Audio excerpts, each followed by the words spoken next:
Joe, when is this? April 16 is the anniversary, the death anniversary of Ate Guy, ang pinakamamahal nating national artist for film, for broadcast and film, Nora Honor, na nakatrabaho mo. What is your fondest memory of Ate Guy? Marami po talaga akong fondest memory kasama siya kasi siya nga po yung una-una ko nakatrabaho, tapos nanay ko pa siya doon.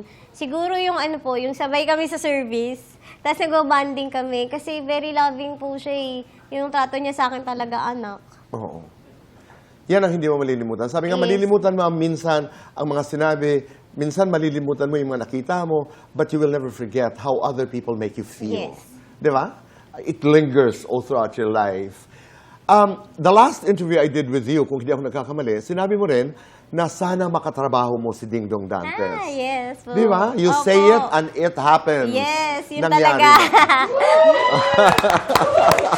Dito ko pala nga sinabi yun. Opo, ang saya ko po, ang saya-saya ko na natupad na finally. Kasi every time na magkikita kami ni Kuya Dong, lagi ko yung sinasabi na sana magka-work tayo. Tapos siya rin po kasi yung guest namin bago matapos yung last serye ko, yung Lilet Matias. So, nung after nun, binigay na sa akin yung project na The Master Cutter. So, sobrang saya ko kasi nga magkasama na kami finally. Yes! You're so blessed. Di ba? Kumusta ang katrabaho si Kuya Dong? Is he generous? Is he Mabait po siya. talaga? Opo. Galante? Galante. talaga Binigyan niya siya po na? ako ng pizza. Lagi. Pizza. Pizza. Okay. Cash. Hindi Kala ko pa. naman po. Ay, abangan mo Hindi yun. pa. Hindi pa. Hindi pa. Bata po po ako. Hindi pa. And it's interesting kasi dito, well, I've read the story. Hindi pa natin pwedeng sabihin. But pwede lang sabihin that you play kung anong role mo? Si Ame? Pwede na? Yung konti po. Yes, Pwede na. yes. Go ahead. May part po dito na magiging boxer yung character ko, which is si Ame.